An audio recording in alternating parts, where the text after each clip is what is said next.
Excellent. Good morning, everybody. You can tell there's a lot of energy in the room today, and we're always grateful for that.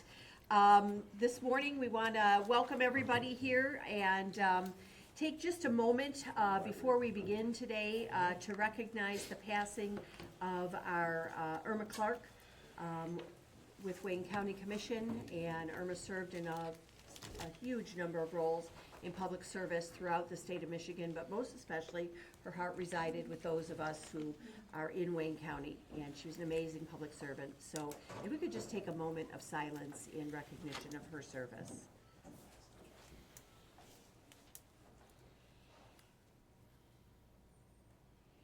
Excellent. Thank you very much. All right, we're going to begin this morning with the welcome with our Deputy Supervisor, Tim Rush. You've got a welcome for us? Yeah, we'll keep it short and sweet, Chair. This is the last meeting before our summer break, so I'm sure we'll want to get into the meeting as quickly as possible. But good morning and welcome, everybody, to Sumpter Township, where our motto is country living at its finest. It's always a pleasure to host this conference that represents over 750,000 residents in western Wayne County. And over the years, the incredible work that this conference has done. Some news for you and some happenings in Sumpter Township. After the pandemic, our Parks and Rec was completely demolished. We went several years without any activities or anything. And I'm happy to announce that Parks and Rec is back. It's had several very successful events this year, with more in the planning stage. Hats off to the volunteers that are making this all possible. Construction of the new playscape at Graham Park is almost completed, and Benody Sherwood Pond has also received a good facelift, along with major improvements at our Martinsville Cemetery. I would also like to announce to you our new township manager. He is here. His name is Mr. Ken Martin. If you get a chance, rub elbows with him later on. Great guy, and we're looking forward to working with him. On another note, our Sumpter Township Police Department, after over a year work, is now accredited by the POAM. There are only 90 police departments in the state that have this rating, and I know a lot of the communities here are also accredited, so we're in that upper echelon club with you guys now. Congratulations. Yeah, thank you. Absolutely. Also, our Director of Public Safety and Chief of Police, Mr. Eric Luke, was also awarded Director of the Year by the POAM. Excellent. Again, congratulations, Chief Luke.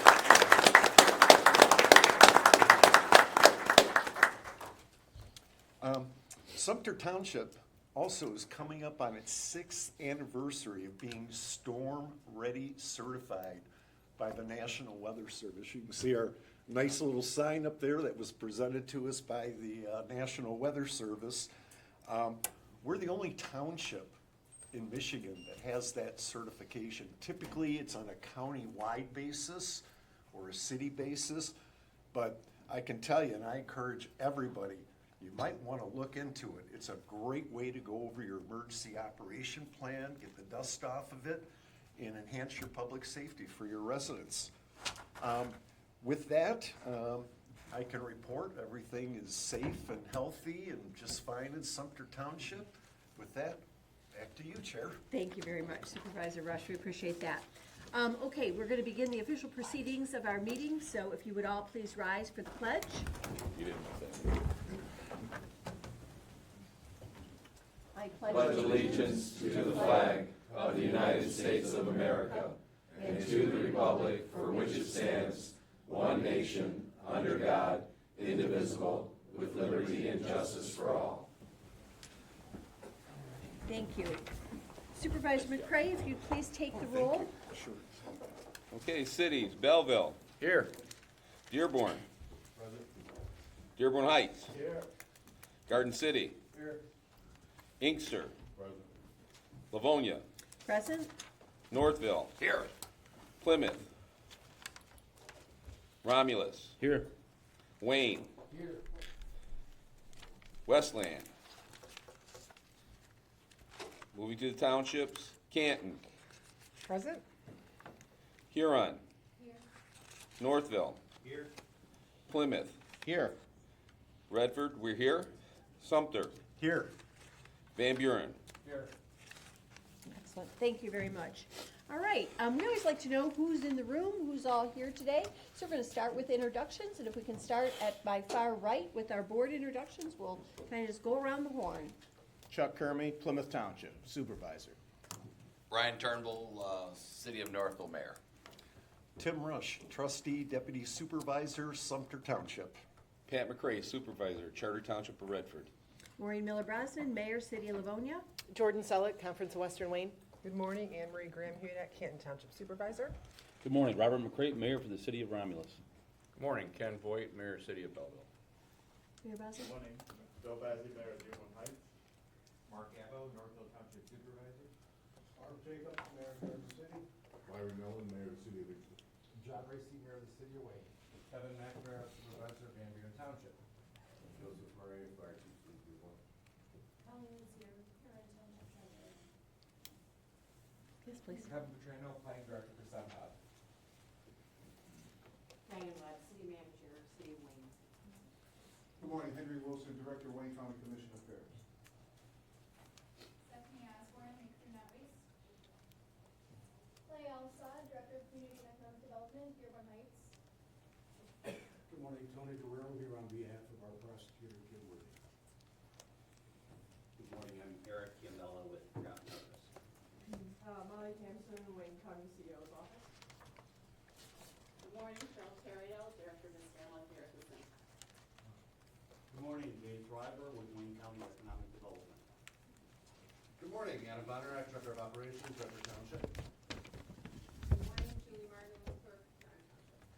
Good morning, Barbara Reichwalder, GTE Manager, Corporate Government Affairs. Good morning, Chris with Aeropropoulos. Good morning, Grace Kowalski, Wayne County Community College District. Good morning, Matthew Green, Wayne County Community College District. Good morning, this is Terry Brett, Wayne County Commissioner. Hi, everybody, Susan Koziak, Figueroa. Good morning, Al Kirchner with Congresswoman Nichols' office. Nick Griswold, ProClerks, good morning. Underline Joe Howard, Canton Township Deputy Supervisor. Jackie Zaworski, Conference of Western Wayne. Anna Helander, Conference of Western Wayne. Don LaPorte, Sumter Township Clerk. Ken Martin, Sumter Township Manager. Bart Harrison, Treasurer, Sumter Township. Samantha Herman, Deputy Clerk, Center Township. Good morning, Anthony Burdick, Sumter Township. Erica Campbell, Deputy Treasurer, Center Township. Melissa Peck, Sumter Township. Good morning, Matthew Ivy, Sumter Township Trustee, and welcome to our great community. Eric Luke, Director of Public Safety. Brown, Sumter Township Fire Department. That's all. Thank you all for being here. We appreciate having you. All right, before you, Conference of Western Wayne Board, you have the agenda.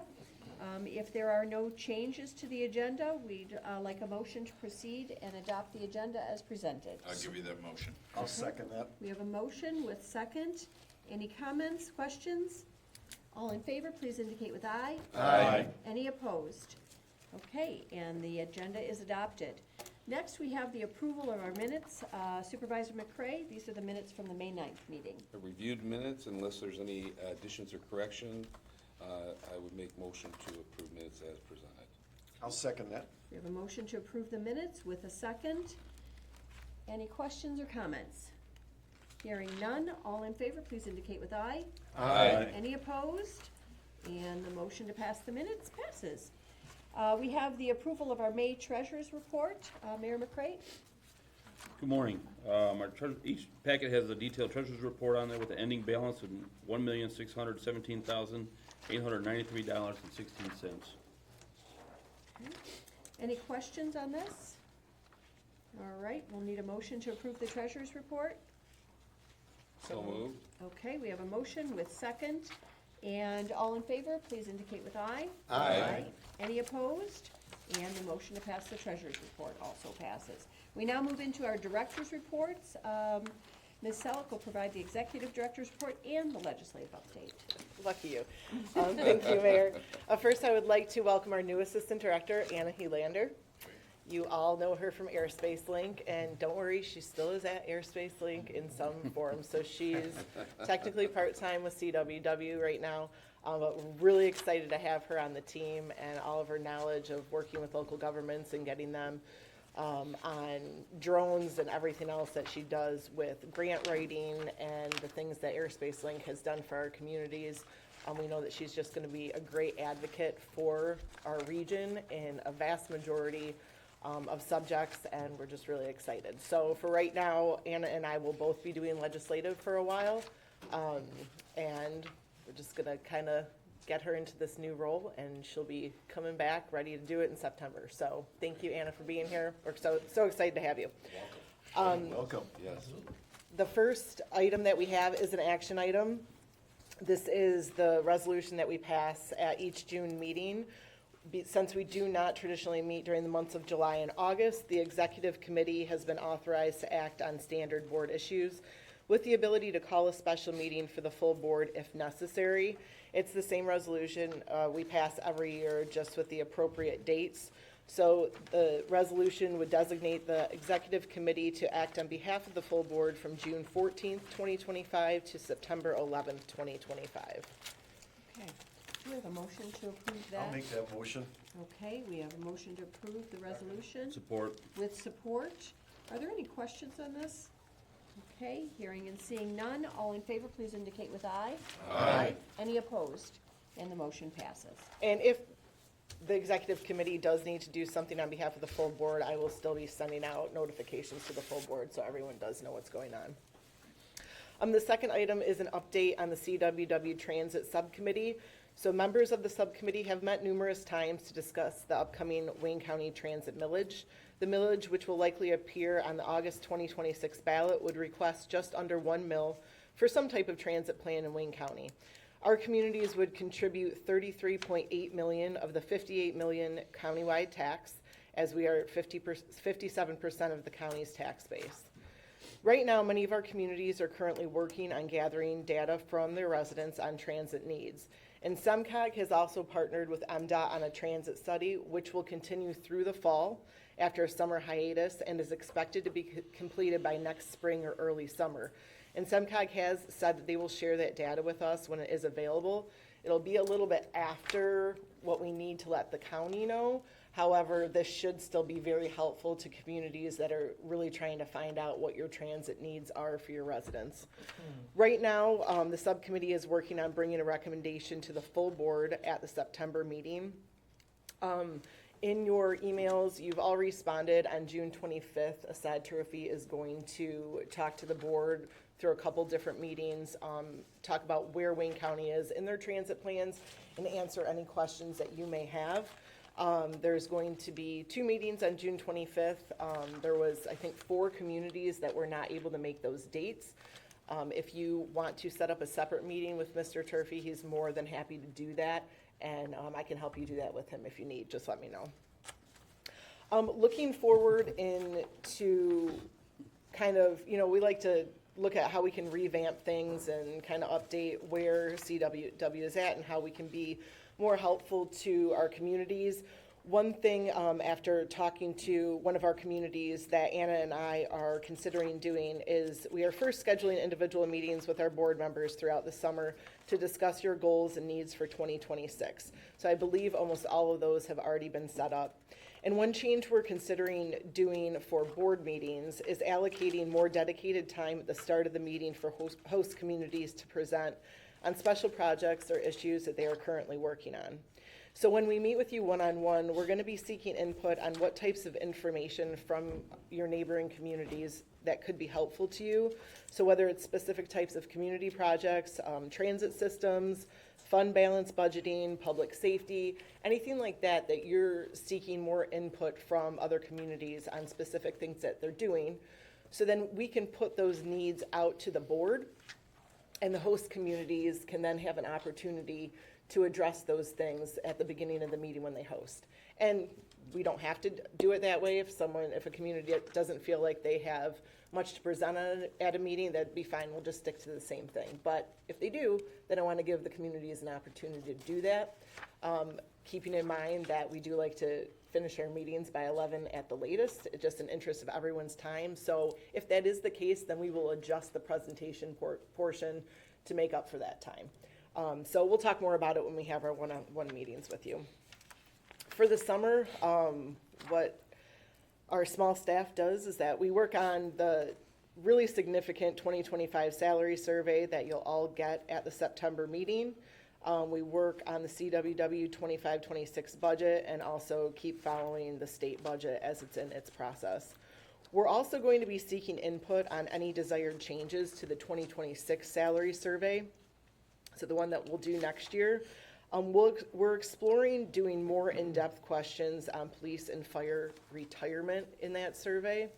So when we do have our one-on-one meetings, if we know everyone loves the survey and it's extremely useful, we've had the same questions for quite a long time. So if there's something else that you think we could add in there that would be beneficial to your communities, please let us know. It will take until next year to do it because of the formatting changes of how we do the survey itself, but we would like to incorporate those changes next year. And I just want to do a special thank you to Carrie Johnson, who's the Assistant Director of the Downriver Community Conference. She is retiring. She's been with DCC for 45 years. So we will be sending her a recognition plaque for her retirement and just thank you for her service. And our next CWW meeting is September 12th in Garden City. For legislative, the email report that I send you will be a little bit more updated. We had to print this midweek, so I'm going to be giving some verbal updates that are not in your packet, but they will be in the email version. So first couple things are federal items that have happened. Last week, the president issued 2 new executive orders on drones. The first one focuses on accelerating drone integration into American airspace, and the second one is centered on bolstering security against emerging drone threats. And both contain pivotal mandates with significant implications for both state and local government drone operations. So the first one, which is called Unleashing American Drone Dominance, would expand drone capabilities for public safety. It would streamline the process for agencies to introduce beyond visual line of sight operations. And this would allow a drone pilot to maneuver a drone beyond where they can see it in the sky, which is common with drone as first responder or DFR programs, search and rescue operations, disaster response, and damage assessments. By July 6th, the FAA must begin the process of writing new rules to make it easier and more common for public safety drones to fly beyond the operator's line of sight. They must also establish safety rules for these extended flights. The FAA also has a deadline of February 2026 to publish the final rule that allows for that beyond the visual line of sight flight operations for commercial and public safety purposes.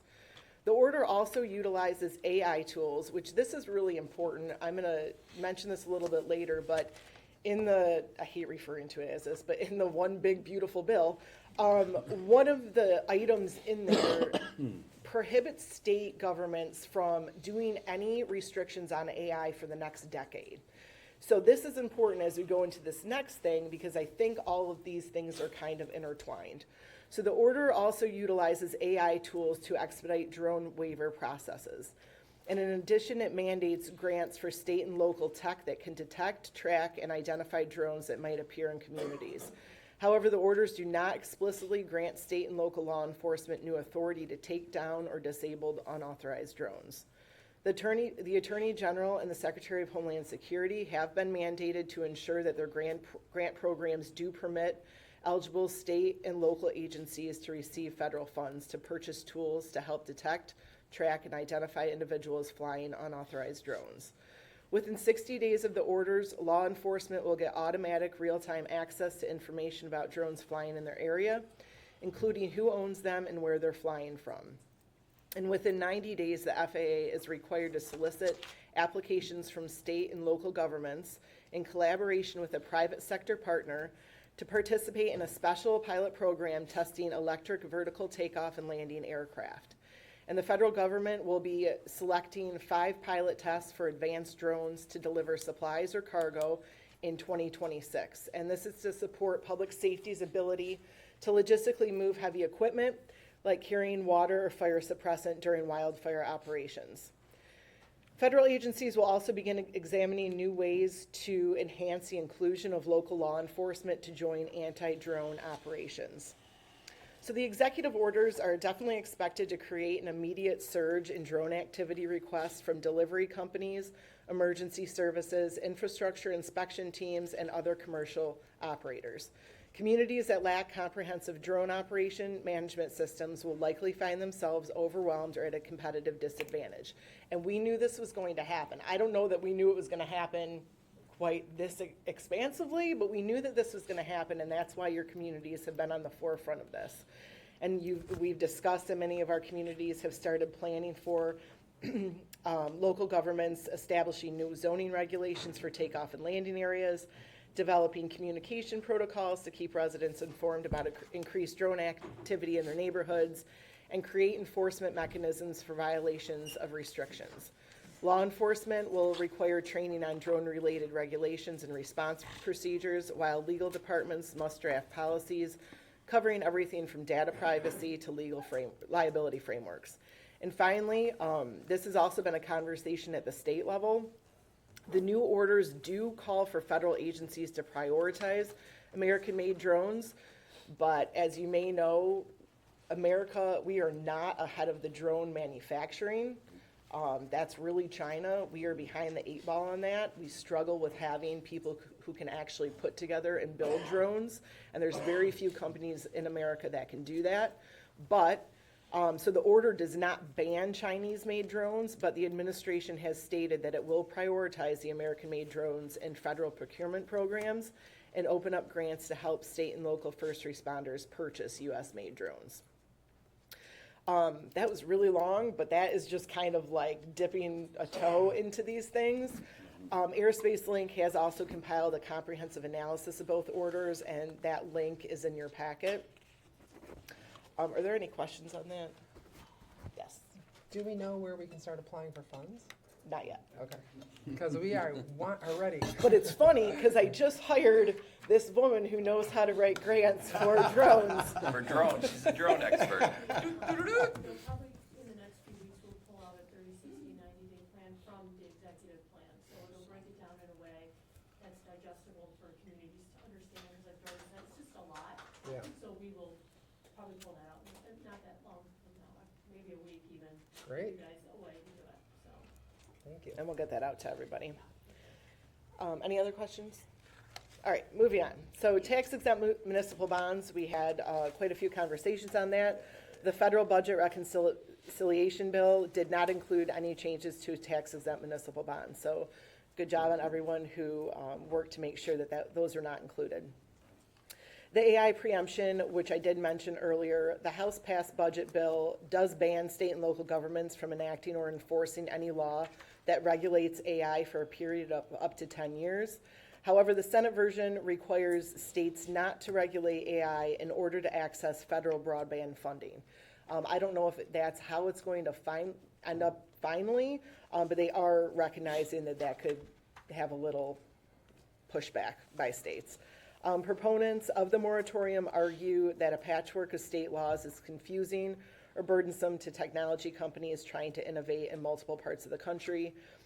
We do know that to be the case within a lot of things, just like companies don't love when regulations are different between counties and communities. But it's just something that we'll keep on our radar.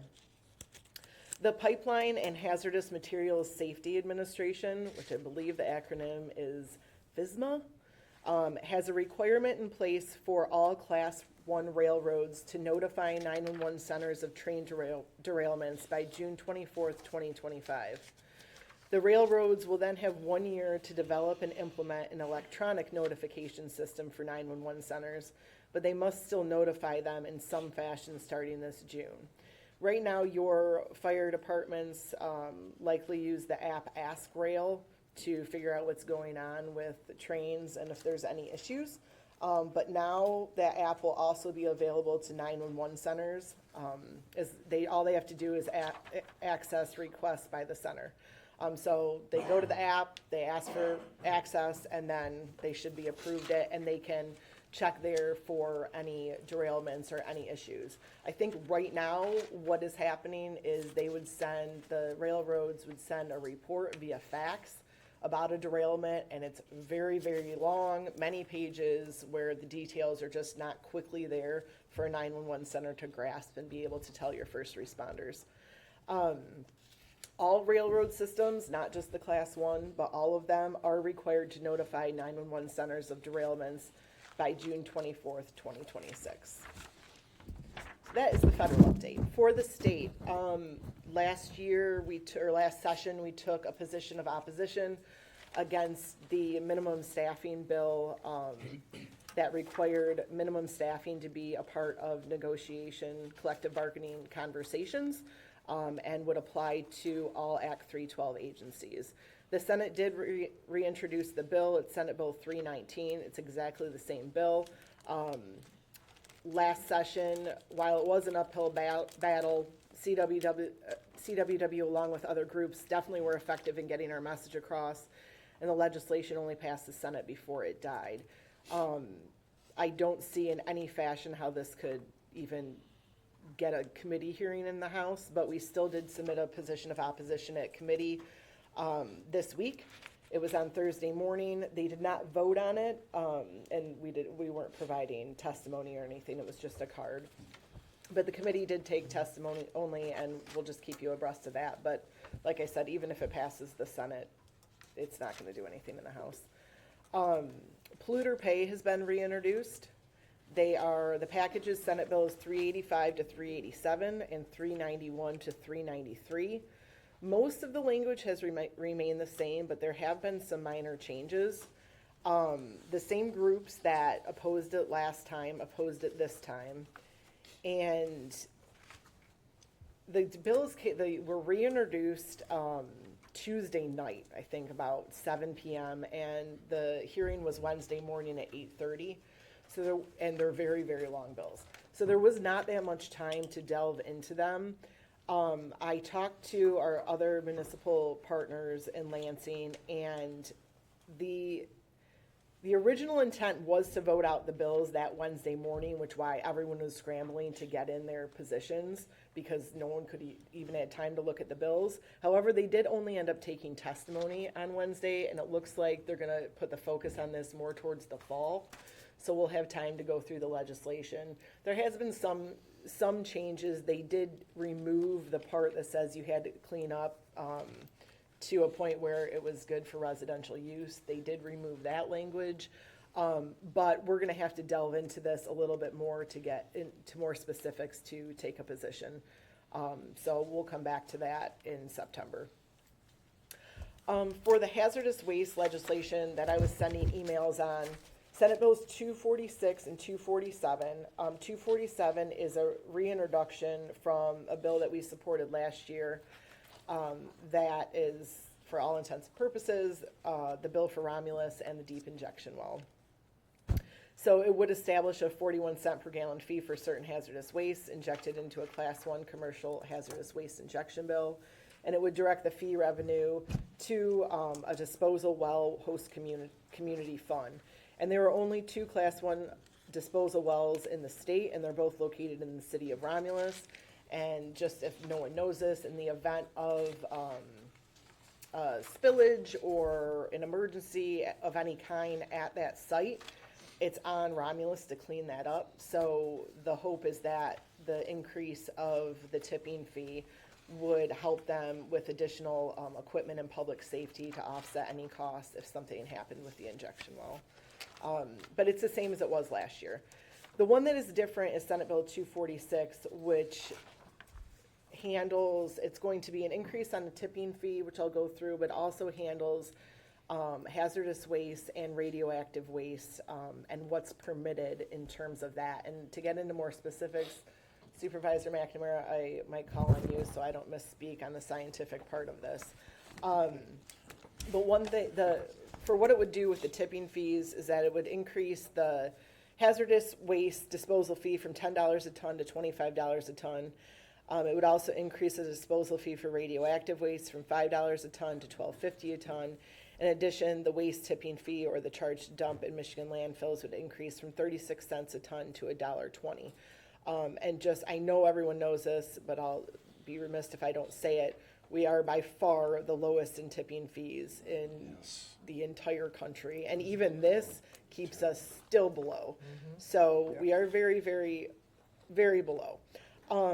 The revenue from the fees collected would be sent to the following funds. There would be 55% to the Cleanup and Redevelopment Fund, 20% to the City and Township Surcharge Reimbursement Fund, 15% to host communities, and 10% to the Materials Management Fund.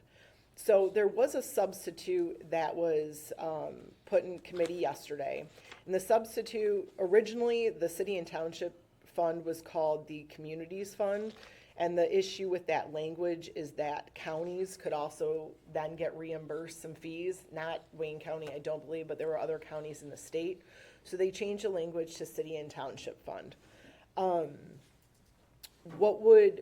Where this is at right now, and then I'll let Supervisor McNamara talk more about the specifics on the T-norm and the hazardous waste portion of it. It's our municipal partners, MML, MTA, SEMCOG, they have not supported this yet. And the reason being, it's not because they don't think there should be a tipping fee or that they don't think that there should be these changes around the radioactive waste and what's permissible and what Eagle can do and all those things. Everyone's in agreement on that. It's more in how the bill itself is written, and there's some issues and concerns about how the money would actually be dispersed. So would it be dispersed per capita, or they're going to end up being donor communities in this situation? Is it going to be dispersed via a grant program, which then puts all the onus on the communities to get your money back? So there's a lot of confusion on that. With that being said, the reason that they were voted out of committee yesterday was because next Thursday is Juneteenth and they won't be having a committee hearing. And they want this to get to the House by the end of June. So they passed it out of committee yesterday, but Senator Camilleri acknowledges there's still some work to be done, not even necessarily to get the support of all the municipal agencies, but even to get this to pass the House. Because ultimately, everyone knows this truly needs to happen. This is not a political partisan bill. These changes really do need to happen. So they have to make it palatable for the House to take it up as well. So that's kind of where that's at right now. There's going to be changes in the next 2 weeks for sure before this gets to the Senate floor. I just don't know what that's going to look like yet. Supervisor McNamara, do you want to add anything? I just real quick to go over some numbers because of the communities. So based on the 36 cents to $1.20 for municipal solid waste, Van Buren has calculated that additional amount of money would only be spent on your disposal. Most of you are spending about $3 per household on disposal portion of your pickup and delivery fee to collect $12 to $15 a ton right now. It adds up to about 15 cents per house per month increase. But as Jordan put out there, the Community Surcharge Reimbursement Fund theoretically actually returns almost that much money to each community if they figure out how to do it right. So communities will be held harmless on this. The people that are going to increase would be obviously probably the 30% of waste that comes from business, and then the 25% waste that comes from Canadian waste. They're the ones that are really going to be paying for this. That's all I have to say on that.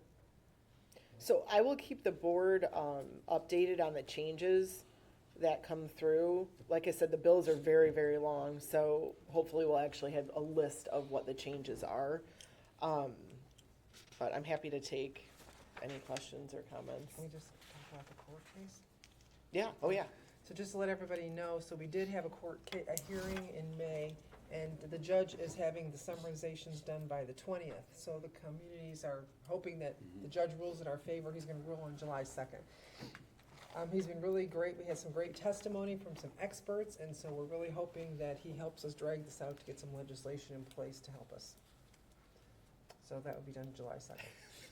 Hey, one more question, wait. Ultimately, this is gonna go to the House is gonna either vote it up or vote it down, I don't know, but it's really gonna be decided in the budget, and Victoria Houston's here, and so to put her on the spot. We really need to get the word to the governor, because that's where the deal's gonna get cut. It's gonna get cut between Mike Hall, and it's gonna be cut between Mike Hall and the governor. We need this deal to be done, and that's where it's probably ultimately gonna end up. Yep, and I think that's acknowledged by all parties, which is why Senator Camilleri is trying to get this to be a little bit more palatable before they send it over to the House. So we will keep you updated on all of that. Trial court funding and SCAO. So we talked about this a couple months ago. Public Act 47 of 2024 required the State Court Administrative Office to analyze trial court costs and revenue sources by May 1 of 2026, and to then use this information to develop a new statewide court debt collection system and new systems to fund courts' capital improvement and operational costs. The bills also extended the sunset on trial court's authority to impose the actual costs of court operations and facility maintenance on a defendant who is found guilty or pleads guilty to May 1, 2026. So this affects those of you who have courts that you run in your community. So the intent behind this change was to remove trial court's ability to impose fines and fees as a way to boost local revenue. Under the new funding model, the key changes to the way trial courts will be funded are as follows, or this will be the recommendation. So maintenance of effort. To fund operational costs of the court, local funding units will be responsible for a maintenance of effort, set at the amount they currently spend on trial court operations from their own general fund, and there's some description further below. There's also statewide collections. So this is the biggest difference. So court assessments will be centrally collected by the Department of Treasury, go into a state trial court fund, and then be redistributed to local funding units based on their need operational costs.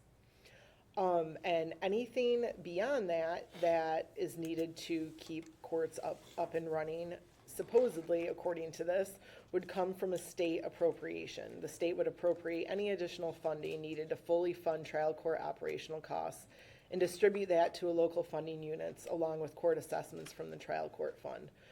So while the final costs are still being finalized, it is anticipated that the total cost to run probate, circuit, and district courts will be approximately $1 billion. The total budget would include the local contribution, that MOE. They take an average of the last 3 years of how much that has cost each community to run. The court-generated revenue, which would, like I said, be centralized at the state and redistributed, any existing state and federal grants, and then the state general fund contribution to make up any shortfall. So the final report on this from SCAO is supposed to be released, actually, I believe on Monday is the date that we're expecting it to come out. This would be something that the legislature would have to vote on and approve. And I think a year ago, we very much expected that they would do this. I don't know that the legislature now has the votes to do something like this with the costs, that it's likely going to cost the state because they would be on the hook for anything beyond what was coming from the locals. So there are FAQs between MML and MTA and SCAO, which address in more depth how the funding model would work, and I will provide those in an email version of the report. It's about 10 pages long, so I just felt email would be a little bit better. What the legislature, either way, the legislature has to do something. They either have to accept and implement the changes, or they have to extend the sunset beyond May 1 of 2026. So it could be just looking at extending that sunset again, or they could pick a couple things to make changes to, but that the cost of the state, it could be massive, and seeing how difficult the budget process is now, from a conjecture point, I don't see them approving this and then putting the state in a position that they're stuck paying this in perpetuity. I don't know. Do you have anything to add to that? Yeah, I'd like to add a lot. I'd like to caution everybody to watch this very closely because I've been sitting in on a few of the committees, and some of the suggestions that they have are not good for the funding unit. And we house 34th District Court. And if they're looking at a snapshot of the last 2 years, one thing since COVID has become apparent to me is that courts don't generate revenue. Police department do, law enforcement does, and it just funnels through the court.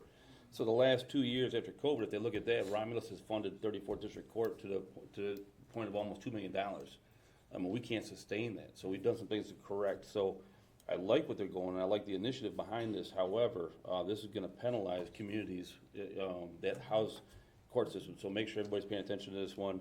And if there's 5 communities that participate in 34th District Court, and those costs come back to the funding unit, which is the city of Romulus, we're gonna pass those on. So it's gonna affect everybody who houses a court or participates in a court.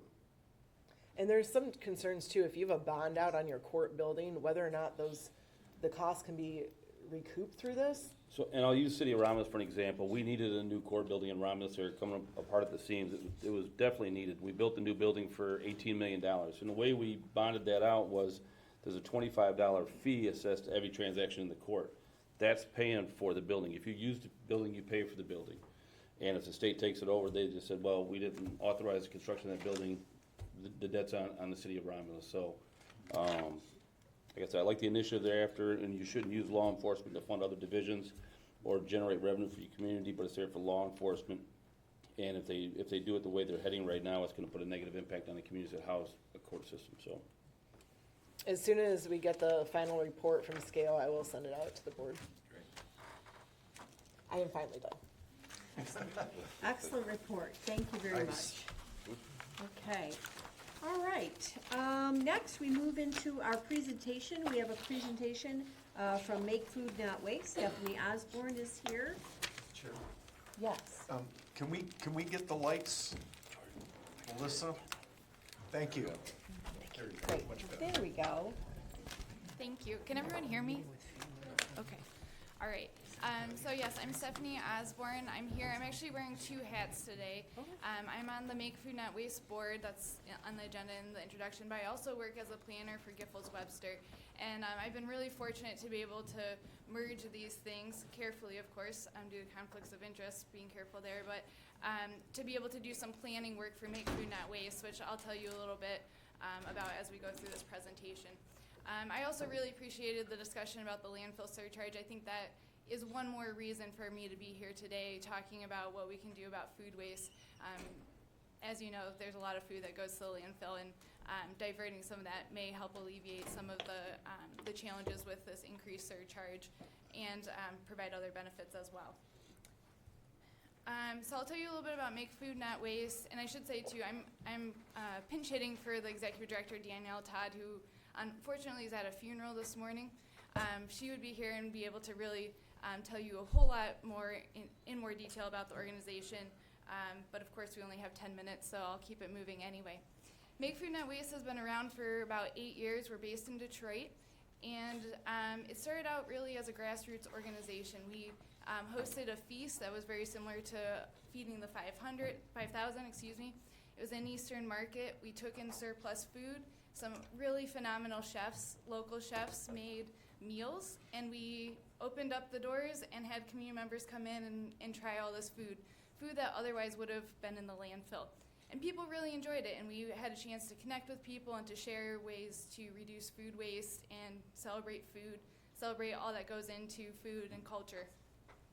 We have phenomenal chefs now. We've moved on to having 2 spaces, actually 2 kitchens, where they make several thousand meals a week from surplus food that's taken in and then redistributed to our community. Our chef Chanel was actually on Chopped last year, came in 2nd place, but we were very excited to celebrate her in that way.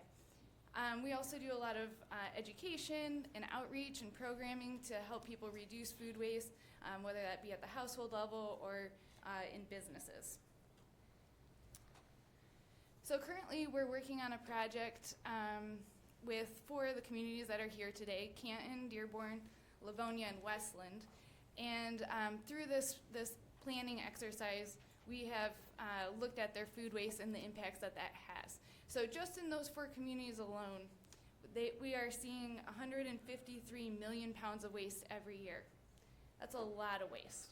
And we know that this has significant environmental impacts, it has significant social impacts and economic impacts. So we can see restaurants that can improve their bottom lines, restaurants that can stay open with some technical assistance and reducing their food waste. We see households that can move from being food insecure to being food secure. And there's a potential to decrease costs at the city level related to waste management. So how are we thinking about this? Well, Make Food Not Waste started with a pilot project in Southfield. So last year we did this planning project, and we looked at Southfield and said, how could we eliminate food waste in Southfield? What would it take? What are all the strategies that we would need? And we came up with a very comprehensive guide, blueprint, to say, okay, for households, what would it take? For restaurants, what would it take? What would it look like in the schools and in institutions? And then what would it look like every other place in the community? We put a budget to it, we put a timeline to it, so it's very well spelled out. You're welcome to take a look at it. It's on the Make Food Not Waste website, it's on Southfield's website. And so we've taken that, or we took some lessons learned that we would like to share with you. So we learned that it's easy, or the easiest way to slow climate change, and this has been shown through Project Drawdown, is to keep food out of the landfills. It has a really high warming factor, methane does. That's what happens, that's what's created when food is decomposed in the landfills. So this is considered pulling the emergency brake on climate change. And we know there's a cascading set of effects that are associated with that. We also know that education alone doesn't move the needle. We really need more infrastructure in place. We need more of a culture change. We need to make the easy choice, or the right choice the easy choice. And so we can't just appeal to people through education. We need to have some more supports to move the needle on this. So we know people eat everywhere. We're eating here this morning. I ate at home. I'm going to go out to eat later. We eat at work. We eat at school. We eat all over the place. We eat in our cars. And so we need to talk to everyone everywhere about this issue and have it just kind of ubiquitous throughout all the communities that food waste is an issue, but we can solve it. It's very solvable. And so we used a framework, the motivation, opportunity, ability, to identify various strategies across the continuum of how to reduce food waste, everything from prevention to rescue, and then finally to diversion, which would be the last resort. So moving beyond Southfield, Make Food Not Waste has a very ambitious plan. As I mentioned, we are working currently with 4 communities that are in this room: Canton, Dearborn, Livonia, and Westland. Farmington Hills is also in that cohort. We're currently in conversations with the city of Ann Arbor. They're one of the 15 communities that Make Food Not Waste is looking at to address food waste throughout the state, but really focused in on Southeast Michigan. So you can see Southfield's the blue one. We've completed the plan for Southfield. The green communities are the communities that are currently undergoing planning efforts. And then the yellow are on deck. And I'm not sure which order they'll be in, but we're coming to them. And the idea is that we will be able to reach the state's goal of reducing food waste 50% by 2030, which is very soon. I'm sure you all recognize that.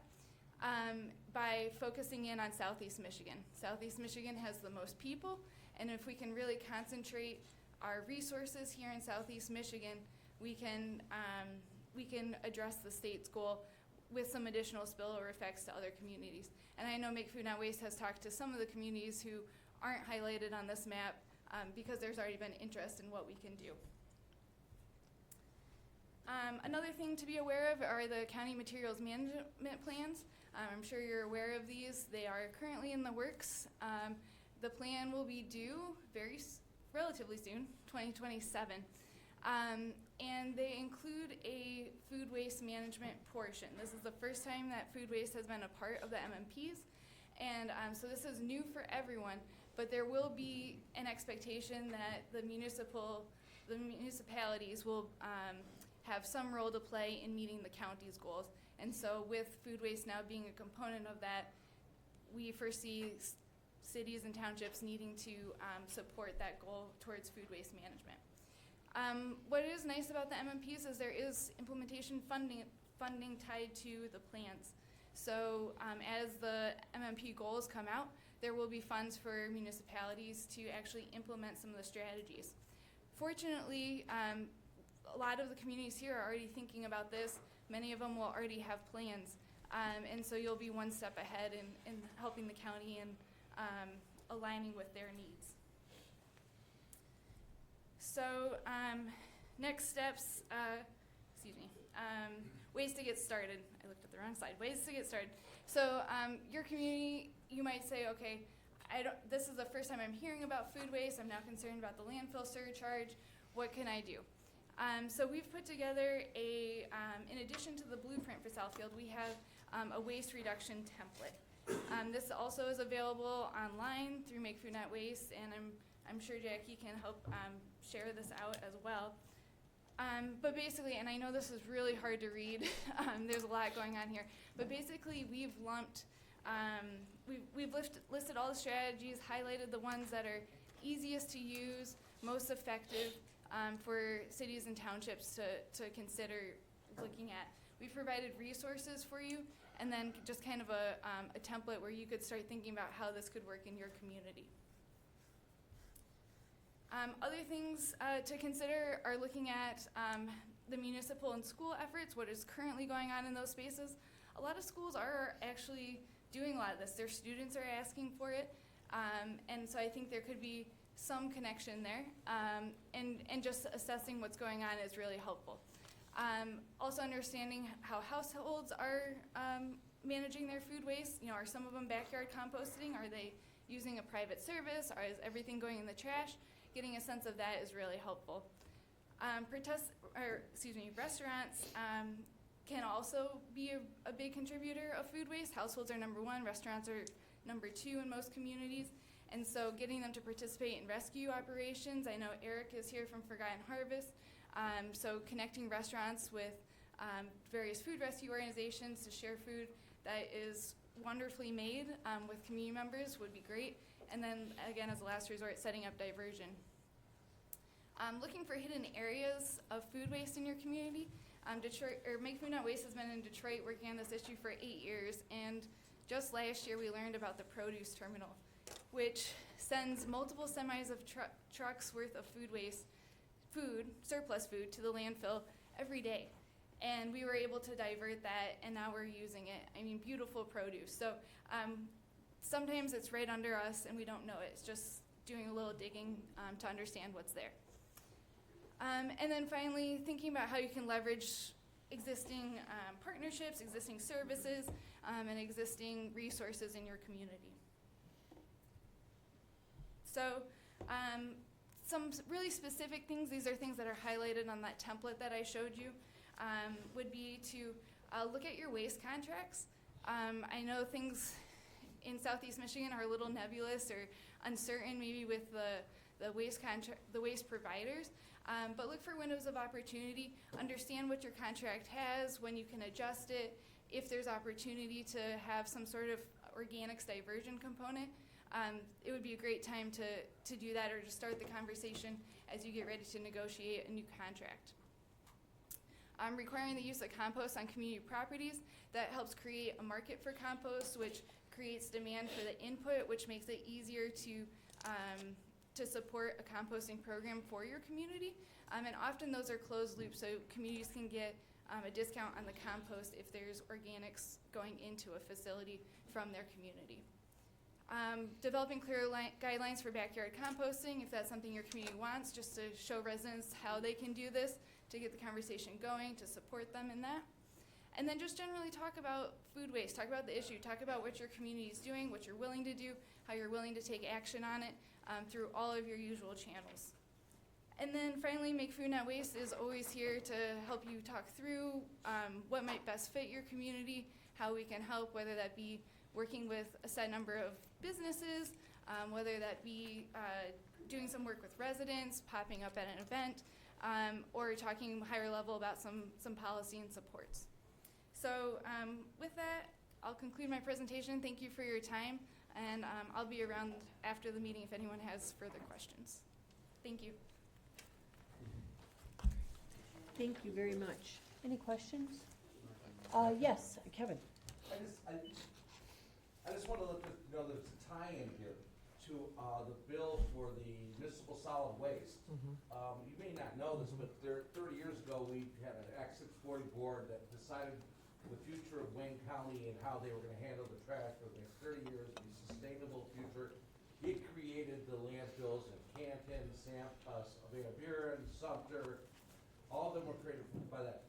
The new board has been resurrected from that old board, which is the materials management board that she's talking about, is developing a recycling plan right now for Wayne County that's going to affect all of you. And the idea is to build a robust backbone for recycling in the state. The state says they're going to fund it, they haven't funded it. So what we did is we attached 10% of the money from the tipping fees will all go to the material management recycling board to at least provide them with enough money to develop some kind of a fund for some of the backbone that we need for recycling. So you should pay attention to that because it's going to affect you. You're going to be locked in. It's going to be law on how you recycle in the next 3 years. Yes, Supervisor. So just to let everybody know, for the last 3 years, we had a volunteer composting program in Canton. If you go to the Canton landfill right now, we have maybe 5 years left before it's full because of recycling and everything being dropped in. But so we've diverted about 500 tons of food away from the landfill, and it goes to a compost site, and what they do is they turn it into fertilizer, and they brought it back to Canton residents. So every spring we have the fertilizer for the residents. And we're also partnering with the chamber. We're having a competition for the restaurants in that to have like a sustainable future so that they basically compost theirs, and we'll give them awards and things like that. Some of the restaurants also have an app called Too Good To Go. So at the end of the night when restaurants have food left, what they do is they put it in like surprise bags, and you can get on the app and you can order these surprise bags for like $5. So you go in, you get like maybe get some dinners for $5, take them home. IKEA does that, and you can have salmon and meatballs and things like this. So this has helped. So basically the composting programs helped a lot. Residents have little buckets. You can put bones in there, anything. So instead of having it in your backyard in more of our denser neighborhoods, you take it to bins that we have at some of our areas. And this program's been very successful, and it keeps getting more and more residents. So, and we're working with them in our schools now. If you ever go to the schools, I sat in the school the other day and I watched the kids have a bite of their sandwich and dump the rest of the food in the garbage. And so we're trying to get the schools more involved. So if you have any questions about the programs, we've been having a great time with it. Thank you. Sometimes it's hard as a community to understand, where to begin with a problem that appears to be just so huge. And, when Livonia started working with the Make Food Not Waste program, that kind of was our perception, that as large of a city as we were, as many resources as we have, this one was one that we weren't tackling at all. We didn't have on our radar at all. But the Make Food Not Waste team has been fantastic in coming in and working directly with our team to help us develop a plan that works specifically for our community, looking what resources we have. So I would encourage you that if you get a chance to make a connection with the Make Food Not Waste team, rather than just starting from scratch in your communities, start with people that know where there's promise, where there's hope, where there's opportunity at, because they've seen it, they've tested it. The Southfield model is a fantastic one. Now, not everything that worked in Southfield is going to work in Livonia, but a lot of it will. So the Make Food Not Waste team has been fantastic. We've got a plan right now that is moving in front of our Greenleaf Commission, which is our commission on sustainability. They're going to process through that, figure out where the manageable components are for Livonia, and that's where we'll begin. And that way you begin with success. So if you haven't already made a contact with the Make Food Not Waste team, it really is a fantastic operation. Thank you. Yes, Eric? If I may, I would just like to add a little color commentary. The work that Make Food Not Waste does is, as you said, very important. The negative impacts from food waste are enormous. But in the food hierarchy, the best use of food is for humans to eat it. Across your communities, on average,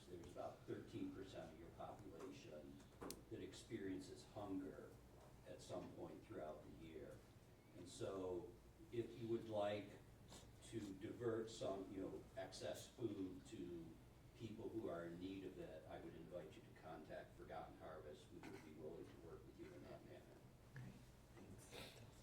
A whole host of resources in this room, that's why we come, right? Yeah. All right. Is there anything further on this item? Excellent. All right, well, seeing nothing left to discuss on that, we're gonna go to elected officials' comments. Anybody in the audience from an elected office that wishes to speak? Sorry, they just looked at me, so. I was just gonna say, there was They all such- looked at me. There was such a lull. I know, it was. So Congresswoman Dingle couldn't be here, but she sends her best. She's been really working hard on Energy and Commerce Committee. I know it's really hard to understand, but Energy and Commerce covers all health insurance, Affordable Care Act, Medicare, Medicaid. And she's been really fighting incredibly hard to make sure she brings stories from our district and understanding the impact not only in hospitals, but clinics and other communities. We are still looking into the question from our Dearborn Fire Chief about the impact on reimbursements for EMS transportation and any of these cuts and what that impact would be. We put that request in. I do want to really quickly, because this whole issue around trash, really just the toxic waste that does come into our communities as well. But I know that Jordan had mentioned, like, we're really low. Like, we're 36 cents. Yeah. The average for Midwest is $5.36. So the increase of $5 is not this, oh my God, it's such a huge, I just want you to know, we actually are the #1 in the whole country recipient of trash per capita. And so in landfills. And so I know that last year we actually had a really huge increase of, I think, close to 6% increase of trash overall, and about 14% of that was international trash. And so this issue continues to come up. I think, I represented Romulus for about 4 years. I know the mayor just left, but, it's not just there. It's a lot of our residents, I don't care if they live in Livonia and other communities, we go to other communities to try to enjoy parks and stuff. And I think Michiganders are so taken aback that a landfill's right there. The odor, all of the harms that comes with it and so forth. So again, I think it's important to make that bill right and get the information to the legislators in regards to making it right, but it's the right move. It's been something that has been debated since I served there from 2009 to 2014, and I can't believe we're in 2025 and still debating whether or not this is the right thing to do for our state. So really quick, a lot of you know the budget proposals have been just at the forefront in regards to some of the impact. What we do know is what we passed in 2024. So the bill, the budget bill that was passed, signed into law. And at that time, you just know many of the people in charge right now of various committees in the House are in charge. They passed those bills. They got those through the subcommittee. They were signed into law. What we're getting back from, it's not just Detroit Job Corps or the Grand Rapids Job Corps and Flint Job Corps. These are programs, again, the money has been already allocated. It's also like Head Start, renewals, some of the 3-year grants, but they're on their 3rd year, but they're not getting the 3rd year grant. They're having to appeal or reapply.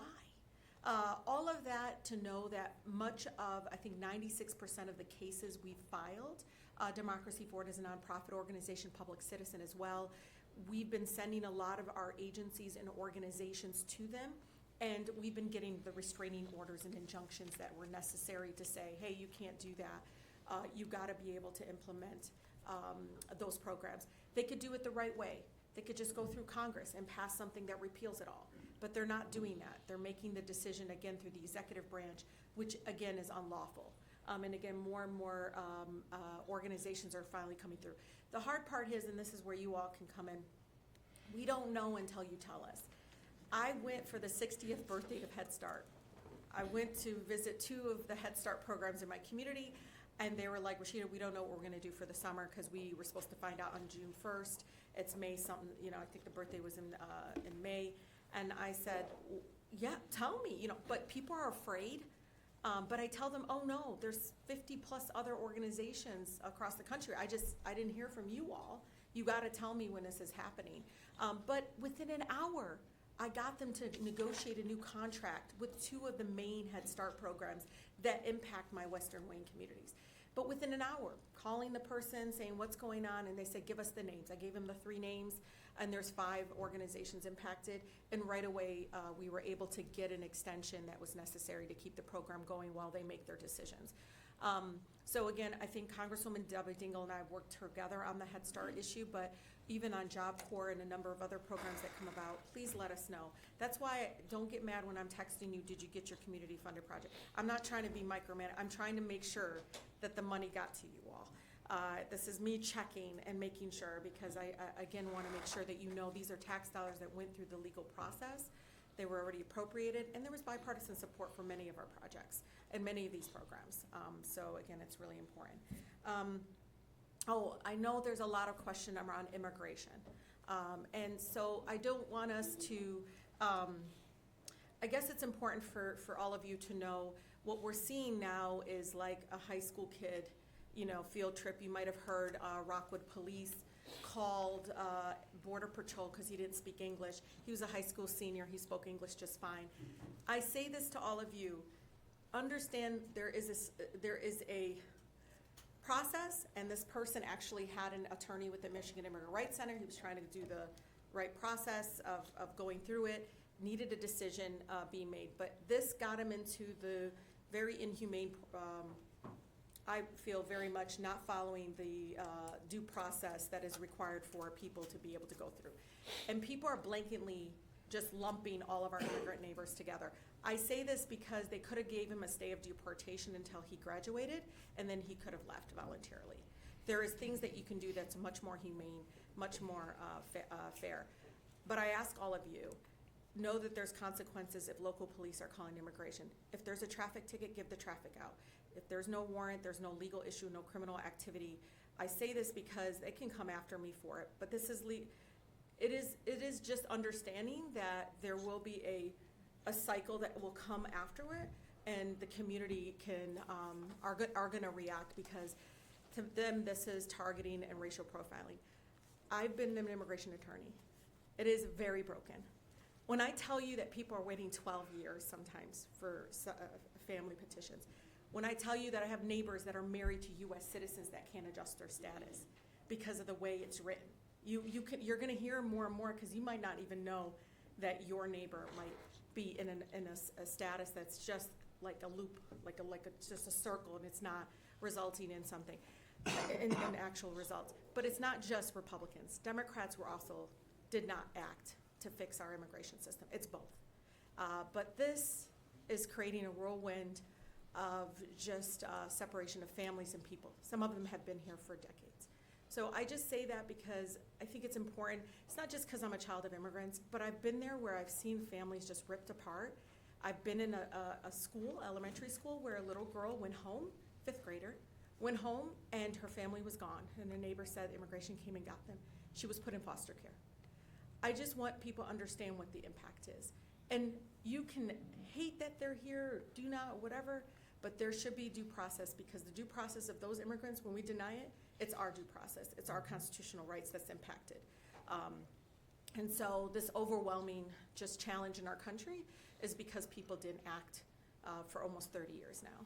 And now we have this system that is just not working for our country and so forth. But trying to lump everybody into one bucket and saying they're all, these people that are trying to harm us, I think is not the right approach. Sorry, I just needed to say that because I was so upset that this kid was in a field trip with a bunch of other high school kids, and Border Patrol was called for translation purposes, and we know that he spoke English just fine.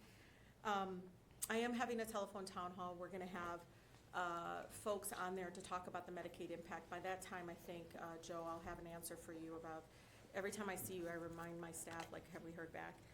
But I think all of us need to know, and if there's any questions, it's not just obviously the fire services and what impact, but even if there's other impacts of Medicaid cuts or any of the other program cuts, we want to know about and prepare for it. Because it is moving pretty quickly, and I think they're trying to do all of this and finish it by July, by next month. Last thing, I think, so I know you're going to be hearing a lot about tariffs and things like that. Debbie's really one of our best leaders on it. But I am, as the Congressional Mamas Caucus, trying to get bipartisan support some of my colleagues, and I know it's just a small amount, but I really want baby products to be exempted, like car seats and strollers and cribs and things like that. They're just really going to be really hard for our families to be able. I have a staff person who said to me he just had a baby, just ordered the car seat a while ago, but because of the tariffs, it just jumped, and so they required him to pay more, even though he had ordered it before everything went in place. So we're going to hear more stories like that, but I think people need to understand it's not just the auto industry, it's also some of these products that, unfortunately, because of the Democrats brought us NAFTA, okay, I'm gonna say it, I don't care, but it is, they did. And now we're in a system now where a lot of products that our families depend on are made not in the United States. So again, they shouldn't be punished for decisions being made by these elected officials, thinking that this was going to be great for our economy. And in essence, it took a lot of jobs away, and it took a lot of opportunities for our country. So with that, anybody have any questions? No, I think we're, I'm sorry. So, Rashid, I don't know if you know about this, but I attended the North American Regional Council with SEMCOG, and we met with FEMA, Yeah. the deputy director there, and he talked about the dissemination, which is going to affect all of us. So basically, when our communities have emergencies, Yeah. they're saying we have to handle it now. And I know there's not funds for that. So I know when Canton had its flooding, FEMA came in, they helped us go door to door, they set up emergencies sessions, and unfortunately they didn't cover anybody because the FEMA maps show that we are not in a flood zone. So as we have floods and Yeah. things like that. And many of these flood maps are outdated. They're very bad, but they're also saying they're not going to attend anymore. They're not going to help us go door to door. It's basically, they're going to set up a website where our residents are going to have to just go in and figure out what to do. And that leaves it up to our communities, us locals, to figure out how we help everybody without funds. And some of us have emergency managers, but many don't No, I here. know. And so how do we, and we know that the FEMA director stepped down, but yesterday? Mhm. So while we don't get these funds, how are we gonna, when these emergencies come up, our police I are mean, gonna I get think- funds? I think we do have to have a conversation about what this looks like. The thing is, the appropriations has already been placed for FEMA from last cycle. Now, what they did with the continuing resolution, there was a deep cut. That's why a lot of, actually, his friends are calling, governor friends are calling him, begging him, I can't remember what state it was, to bring in resources after a natural disaster in those communities. And many of them, they're coastline, but a lot of them are even the fires in Los Angeles and you name it. I mean, all of those communities are seeing just them tiptoeing and being very slow in regards to getting money.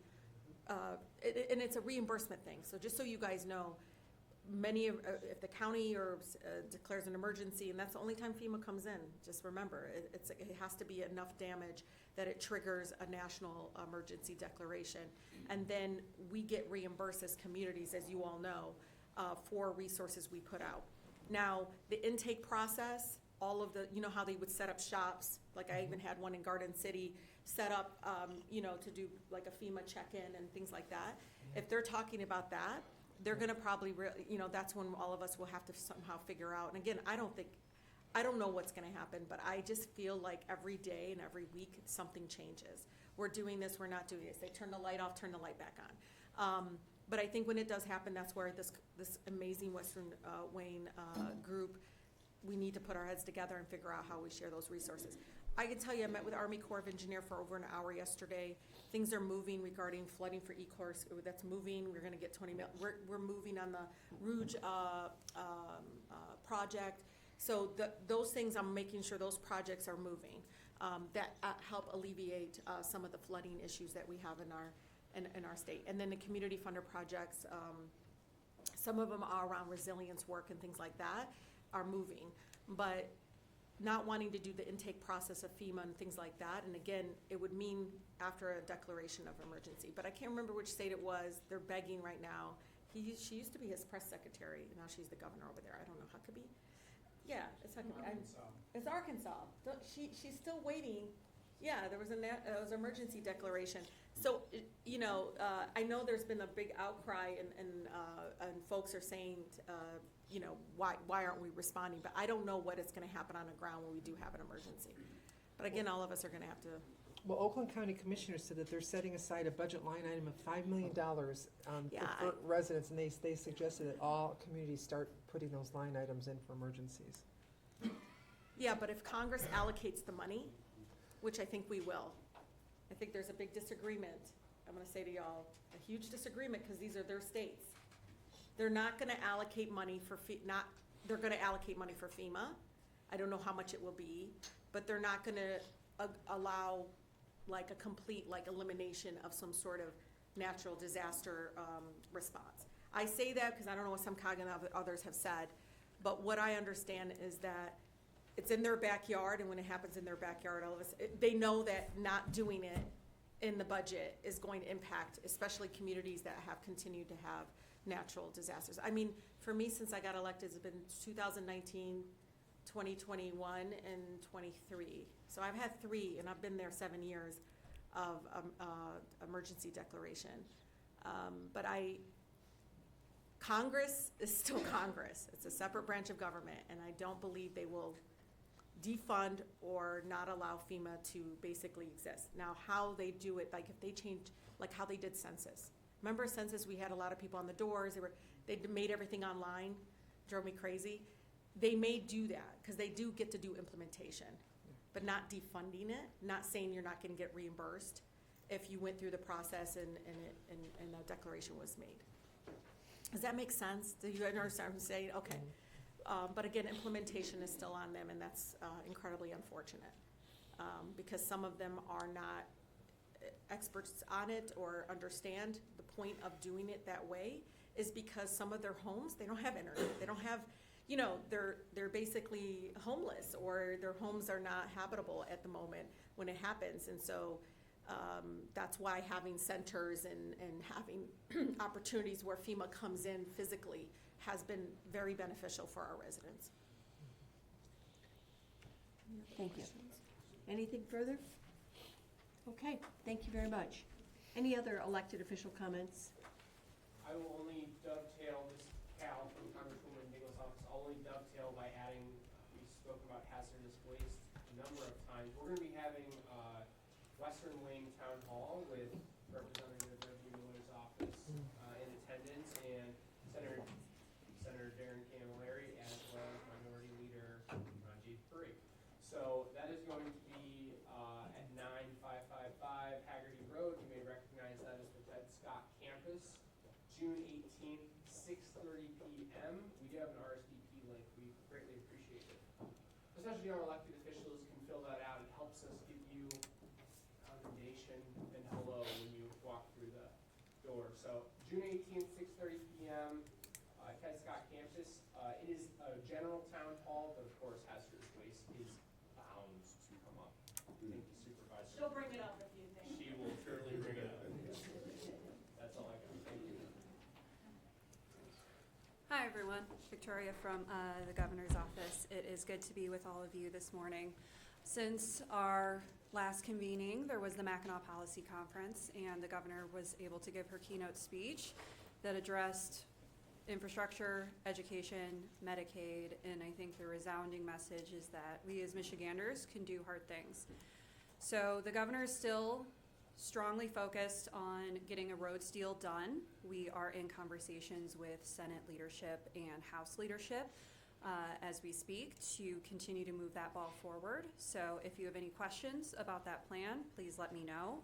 We're still continuing to look at different revenue options, including heavy trucking fees, the sales gas tax swap, delivery fees, and still open to other revenue options, just hoping to bring the Senate to the table.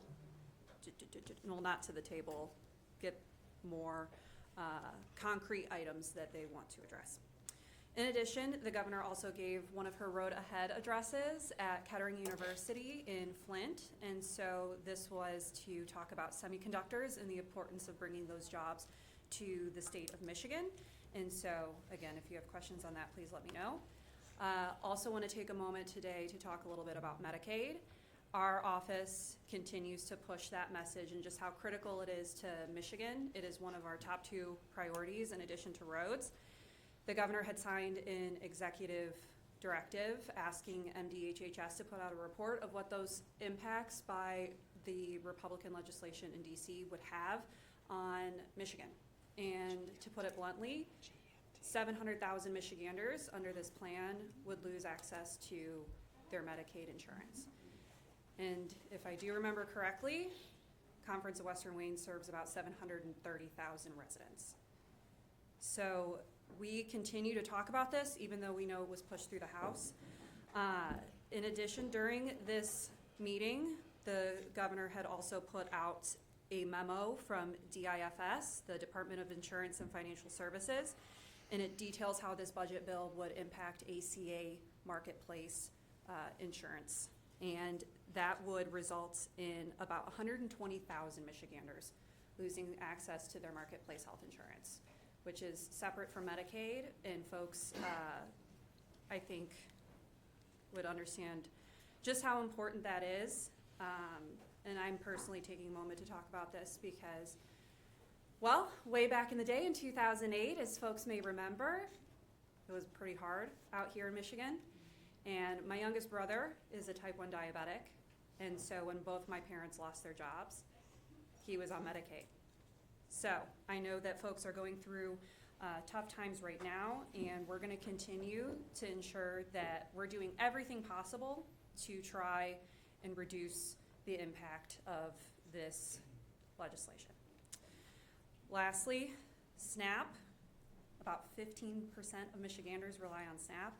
That's about 1.5 million, and of that, 41,000 are veterans, and that's 10% of our total veterans population that have SNAP. So I'll leave that there in terms of what we're looking at in DC.